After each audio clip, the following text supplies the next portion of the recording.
Good evening students, welcome to our YouTube channel mathematics by Indu Sharma. So देखिए, हमने exercise 5.2 के introduction तक complete कर लिया था। आज हम कंटिन्यू करते हैं एक्सरसाइज 5.2। तो एक्सरसाइज को शुरू करने से पहले हम कुछ जो इसका बेसिक हमने किया था उसके बारे में जानना चाहेंगे। सो देखिए, हमने पढ़ा था कि जो कॉम्प्लेक्स नंबर होते हैं वो x प्लस आयोटा y की फॉर्म में होते हैं। जो x है वो रिप्रेजेंट करता है रियल एक्सिस को, और जो हमारे पास y रिप्रेजेंट करता है वो इमेजिनरी एक्सिस को। ठीक है, इसको हम रियल पार्ट ऑफ z से डिनोट करेंगे और इसको इमेजिनरी पार्ट ऑफ z से डिनोट करेंगे। z जहाँ पे क्या है, एक कॉम्प्लेक्स नंबर है। क्लियर है गाइस? सो हमने आर्ग्यूमेंट निकालना सीखा था। आर्ग्यूमेंट को हम रिप्रेजेंट करते हैं एम्पलीट्यूड या फिर मोड वैल्यू ऑफ z। इसको हम कैसे रिप्रेजेंट करते हैं? इसका फॉर्मूला हमारे पास क्या था, x square plus y square और उसका स्क्वायर रूट। क्लियर है स्टूडेंट्स? एक हमने निकाला था आर्ग्यूमेंट। आर्ग्यूमेंट में हम गाइस थीटा की वैल्यू निकालते हैं।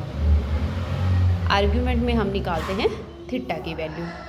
ठीक है, और जो थीटा और अल्फ़ा में हमारे पास एक रिलेशन होता है। अल्फ़ा हम कैसे निकालते हैं, tangent inverse mode of y by x. ये हमारे पास आती है अल्फ़ा की वैल्यू, और फिर अल्फ़ा और थीटा में रिलेशन होता है। अल्फ़ा और थीटा में रिलेशन क्या होता है स्टूडेंट्स, एक बार वो भी क्लियर कर देती हूँ, फिर हम एक्सरसाइज स्टार्ट करेंगे। सो देखिए, हमारे पास ये एक आर्गन प्लेन है। इसमें ये एक्स एक्सिस होती है, ये वाई एक्सिस होती है। यहाँ पे जो x की वैल्यू है सारी की सारी पॉजिटिव होती है, तो ये पॉजिटिव वैल्यू ऑफ x होती है। इस साइड x की वैल्यू नेगेटिव रहती है, तो ये नेगेटिव वैल्यू आ जाएंगी x की। इधर y की वैल्यू नेगेटिव होती है नीचे की साइड, और ऊपर की साइड y की वैल्यू क्या होती है, पॉजिटिव होती है। तो ये y की वैल्यू यहाँ पॉजिटिव और नीचे y की वैल्यू क्या होती है, नेगेटिव होती है। क्लियर है? सो देखिए, हमारे पास जो थीटा की वैल्यू आएगी वो फर्स्ट क्वाड्रेंट में क्या होती है, पॉजिटिव वैल्यू ऑफ अल्फ़ा। ठीक है, सेकंड क्वाड्रेंट में क्या होता है, यहाँ पे पाई है जो हमारा, वो प्लस पाई होता है। ये जो एक्सिस है, इस यहाँ पे हमारे पास एक इंटरवल बनती है -पाई टू पाई। ठीक है, तो सेकंड क्वाड्रेंट के अंदर जो थीटा की वैल्यू आएगी वो हमारे पास क्या हो जाएगी, पाई में से जो अल्फ़ा एंगल है वो माइनस हो जाएगा। यहाँ पे अल्फ़ा है, सेकंड क्वाड्रेंट में माइनस कर देंगे पाई में से। अच्छा, थर्ड क्वाड्रेंट में थीटा की वैल्यू क्या होगी स्टूडेंट्स, जो सेकंड क्वाड्रेंट में थी उसका क्या कर देंगे, रिवर्स कर देंगे, क्योंकि यहाँ पे एक्स की वैल्यू क्या है, नेगेटिव है। तो minus of pi minus alpha हो जाएगा। और यहाँ पे थीटा की वैल्यू क्या आएगी, फोर्थ क्वाड्रेंट में जो फर्स्ट क्वाड्रेंट है उसका रिवर्स हो जाएगा, यानी कि माइनस अल्फ़ा। क्लियर है? सो इन सभी रिजल्ट्स का हम यूज़ करेंगे और एक्सरसाइज को कंप्लीट करेंगे। So let's start the exercise. So first question है गाइस हमारे पास ये। सो हमारे पास देखिए, फर्स्ट क्वेश्चन क्या कहता है, फाइंड द मॉडुलस और आर्ग्यूमेंट। हमें मॉडुलस निकालना है और आर्ग्यूमेंट निकालना है, ये जो कॉम्प्लेक्स नंबर गिवन है इसका। सो देखिए, कॉम्प्लेक्स नंबर गिवन है z equals to -1 minus iota root 3।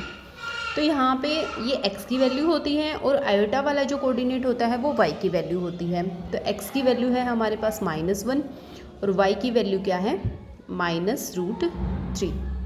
तो हमें पता है मॉडुलस वैल्यू ऑफ z क्या होती है, x square plus y square और उसका स्क्वायर रूट। ये हमने किया था इंट्रोडक्शन में। सो x की वैल्यू क्या है स्टूडेंट्स, -1, ये हो जाएगा -1 का स्क्वायर प्लस वाई स्क्वायर यानी कि -√3 का स्क्वायर। ठीक है, और उसका स्क्वायर रूट। तो ये आ जाएगा -1 का स्क्वायर यानी कि 1 प्लस √3 का स्क्वायर क्या हो जाएगा, 3, और उसका स्क्वायर रूट यानी कि 4 का स्क्वायर रूट। तो ये हमारे पास आ जाएगा स्टूडेंट्स 2। तो मोड ऑफ z यानी कि जो मॉडुलस वैल्यू है z की वो हमारे पास आ गई 2। क्लियर है स्टूडेंट्स? अब हमें निकालना है आर्ग्यूमेंट ऑफ z।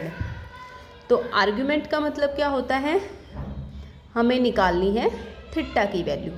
ठीक है, तो थीटा निकालने के लिए हमें पहले अल्फ़ा की ज़रूरत होगी, तभी हम थीटा निकाल पाएंगे। तो हमें पता है कि अल्फ़ा हमारे पास होता है tangent inverse mode of y by x. तो ये आ जाएगा students tangent inverse mode of y की वैल्यू। देखिए सबसे पहले y हमारे पास है -√3 और x की वैल्यू क्या है -1। माइनस से माइनस कैंसिल आउट हो जाएगा। सो ये देखिए स्टूडेंट्स, तो अल्फ़ा हमारे पास आ जाता है टेंजेंट इनवर्स और ये हो गया √3। अब मोड से कोई भी वैल्यू बाहर निकलेगी तो पॉजिटिव होकर ही निकलेगी, तो ये आ गया टेंजेंट इनवर्स √3। अब देखिए टेंजेंट की वैल्यू √3 कब होती है, tan 60 पे, है ना। तो tan 60 में √3 के पहले इस पर tan 60 लिख सकती हूँ। 10 से 10 कैंसिल आउट हो जाएगा, तो अल्फ़ा की वैल्यू क्या आ जाएगी स्टूडेंट्स, π/3। अब हमें चेक करना है कि जो हमारे पास कॉम्प्लेक्स नंबर गिवन है वो कौन सी क्वाड्रेंट में लाई करता है। सो देखिए x की वैल्यू क्या है -1 और y की वैल्यू क्या है -3, यानी कि x की वैल्यू भी नेगेटिव और y की वैल्यू भी नेगेटिव।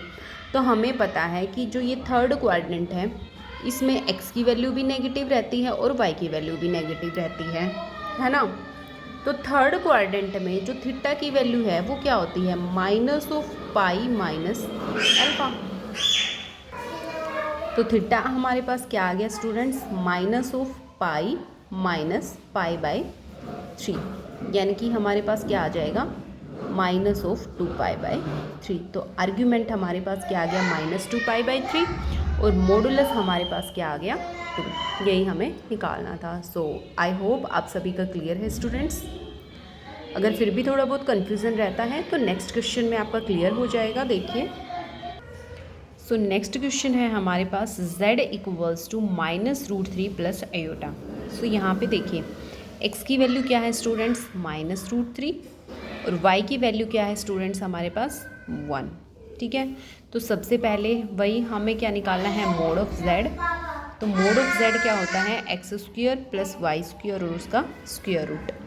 तो -√3 का स्क्वायर प्लस में 1 का स्क्वायर और उसका स्क्वायर रूट।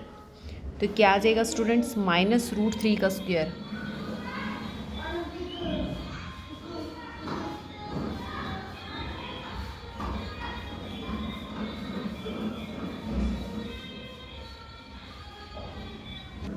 -√3 का स्क्वायर यानी कि 3 आ जाएगा, प्लस में 1 का स्क्वायर यानी कि 1 और उसका स्क्वायर रूट यानी कि स्क्वायर रूट ऑफ 4। तो मोड ऑफ z हमारे पास आ गया क्या, 2। अब नेक्स्ट हमें क्या करना है स्टूडेंट्स, हमें निकालने हैं आर्ग्यूमेंट ऑफ z। आर्ग्यूमेंट का मतलब यानी कि हमें निकालनी है थीटा की वैल्यू, और थीटा तक पहुंचने के लिए सबसे पहले हमें अल्फ़ा निकालना पड़ेगा। तो हमें पता है अल्फ़ा क्या होता है, tangent inverse mode of y/x। Clear है, तो निकालिए tangent inverse mode of y की वैल्यू क्या है स्टूडेंट्स 1, x की वैल्यू क्या है स्टूडेंट्स -√3। ठीक है, और मोड से कोई भी वैल्यू बाहर आएगी तो पॉजिटिव होकर आएगी, तो ये आ गया टेंजेंट इनवर्स 1/√3। अब tan की वैल्यू 1/√3 कब होती है, 30 पे। तो टेंजेंट 1/√3 कब होता है, टेंजेंट 30 पे। ठीक है, तो इसको मैं क्या लिख सकती हूँ, टेंजेंट ऑफ π/6। ठीक है, tan की वैल्यू 1/√3 कब होती है, tan π/6 पे, 30 पे। 10 से 10 कैंसिल आउट हो जाएगा, तो अल्फ़ा की वैल्यू हमारे पास आ जाती है π/6। अब हमें चेक करना होता है स्टूडेंट्स कि जो z है वो हमारा कौन सी क्वाड्रेंट में लाई करता है ताकि हम थीटा तक पहुंच सकें। तो ये देखिए x की वैल्यू नेगेटिव और y की वैल्यू पॉजिटिव। तो x की वैल्यू नेगेटिव तो इधर होती हैं और y की वैल्यू पॉजिटिव, यानी कि सेकंड क्वाड्रेंट में x की वैल्यू नेगेटिव होती है और y की वैल्यू पॉजिटिव होती है।